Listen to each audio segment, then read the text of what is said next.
Welcome back to my two videos. तो इस video में दोस्तों डिस्कस करने वाले हैं यहाँ पर कुछ इंपॉर्टेंट कंपनीज को और उनसे रिलेटेड कुछ इंपॉर्टेंट अपडेट्स हैं जिसकी बात करेंगे इस वीडियो में। तो चलिए दोस्तों वीडियो की शुरुआत करते हैं। सबसे पहली कंपनी की बात करते हैं। पहली कंपनी का नाम है दोस्तों NSDL यानी कि national security depository limited. But इसको डिस्कस करने से पहले अगर आपने अभी तक चैनल को सब्सक्राइब नहीं किया है तो चैनल को सब्सक्राइब करके बेल आइकन को प्रेस कर लो और सेबी रजिस्टर्ड टेलीग्राम चैनल को भी ज्वाइन कर लो जिसका लिंक आपको डिस्क्रिप्शन में देखने को मिल जाएगा।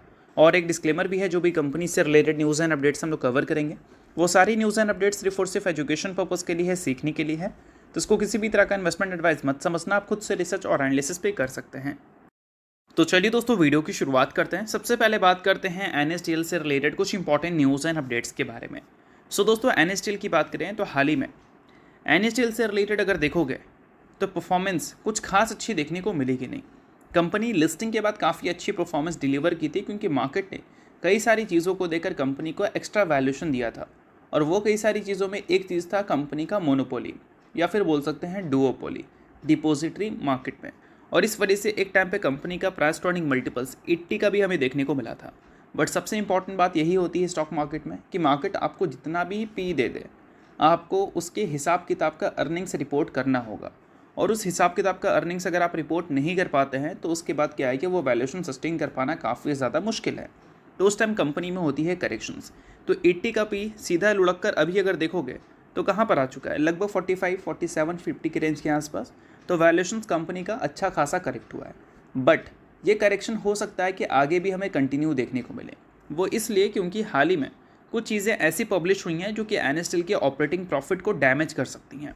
तो देखो एनालिस्ट ने इन सारी चीज़ों को लेकर वार्न भी किया है और ऐसा नहीं कि सिर्फ NSDL को ही बताया उन्होंने, साथ में CDSL को भी बताया है। बट एग्जैक्ट ये सारी चीज़ें है क्या, तो चलो वो मैं आपको समझाता हूँ। तो देखो यहाँ पर मेंशन किया गया है कि जब हम बात करते हैं KYC की तो वहाँ पर जो फेच रेट है उसको NSDL और CDSL ने 20% से कम कर दिया है।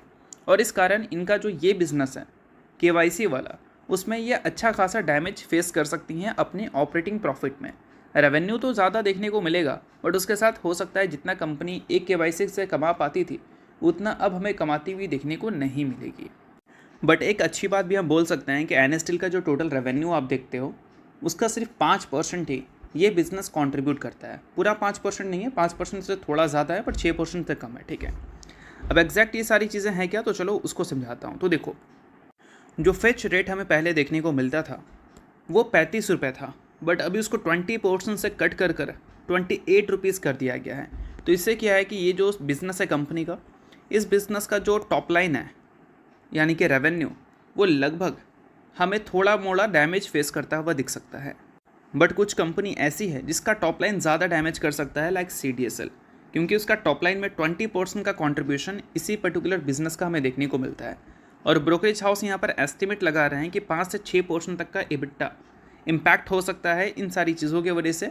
वो इसलिए 5% का नंबर मेंशन किया गया है क्योंकि टोटल रेवेन्यू का 5% ही तो कंट्रीब्यूट करता है कंपनी का ये बिज़नेस।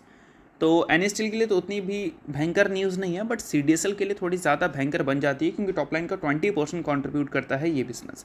तो इस वजह से NSDL के इन्वेस्टर्स ये चीज़ को नोट ज़रूर कर सकते हैं, बट ये उतनी भी ज़्यादा डैमेज करने वाली चीज़ें नहीं है। तो होप करता हूँ ये सारी चीज़ें आपको समझ आ गई होंगी।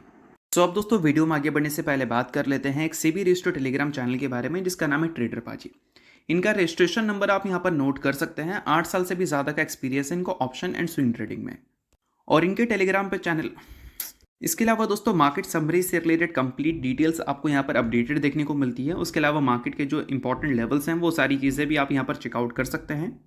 साथ में दोस्तों कंपनी के टेक्निकल्स को प्रॉपर एनालिसिस कर यहाँ पर अपडेट किया जाता है, जिसको भी चेकआउट आप कर सकते हैं बिल्कुल फ्री ऑफ कॉस्ट। तो लिंक आपको डिस्क्रिप्शन में देखने को मिल जाएगा, लिंक के थ्रू जाकर चैनल को बिल्कुल फ्री में आप ज्वाइन कर सकते हैं। तो चलिए दोस्तों बात करते हैं अगली कंपनी के बारे में। सो अगली कंपनी का नाम है IDFC फर्स्ट बैंक लिमिटेड। अब दोस्तों IDFC फर्स्ट बैंक की अगर हम बात करें तो इस कंपनी से रिलेटेड एक चीज़ है कि मल्टीपल न्यूज़ रिसेंट टाइम में हमें देखने को मिली है जो कि नेगेटिव है, और वो सारी न्यूज़ फ्रॉड से रिलेटेड ही था। और इसके बाद स्टॉक भी काफ़ी भयंकर गिरा था। 52 वीक हाई से अभी ये कंपनी 19.6% नीचे है और बीच में 52 वीक हाई के आसपास ही कंपनी दिख रही थी। तो 2 से 3 ट्रेडिंग सेशन में कंपनी में काफ़ी ह्यूज फॉल हमें विटनेस करने को मिला था। इसी वजह से 52 वीक हाई से ये कंपनी का गैप काफ़ी ज़्यादा बढ़ चुका है।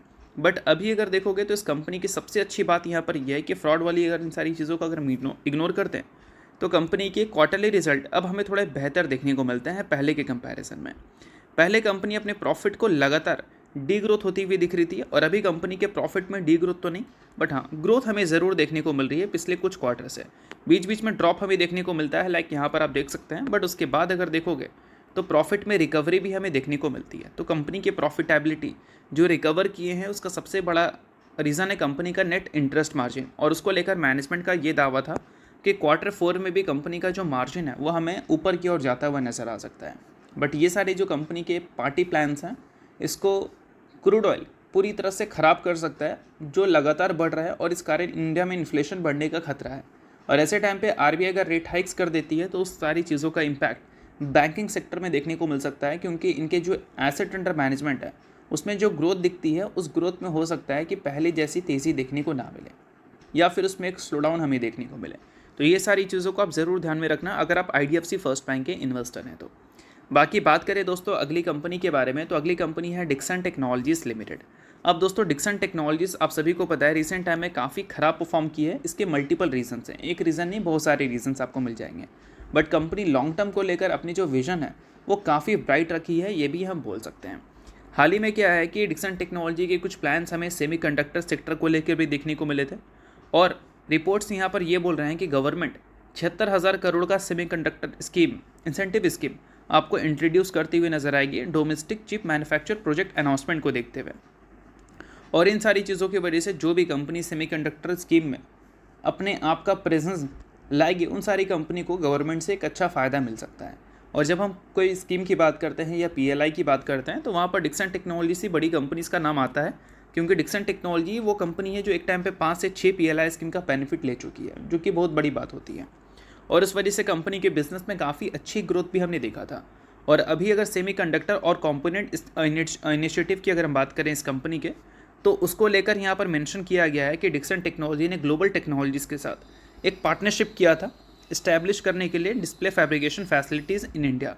और ये जो सारी प्रोजेक्ट है ये एक्सपेक्टेड है कि लीवरेज प्रोवाइड करेगा incentives under India semiconductor mission 2.0 इस चीज़ को लेकर।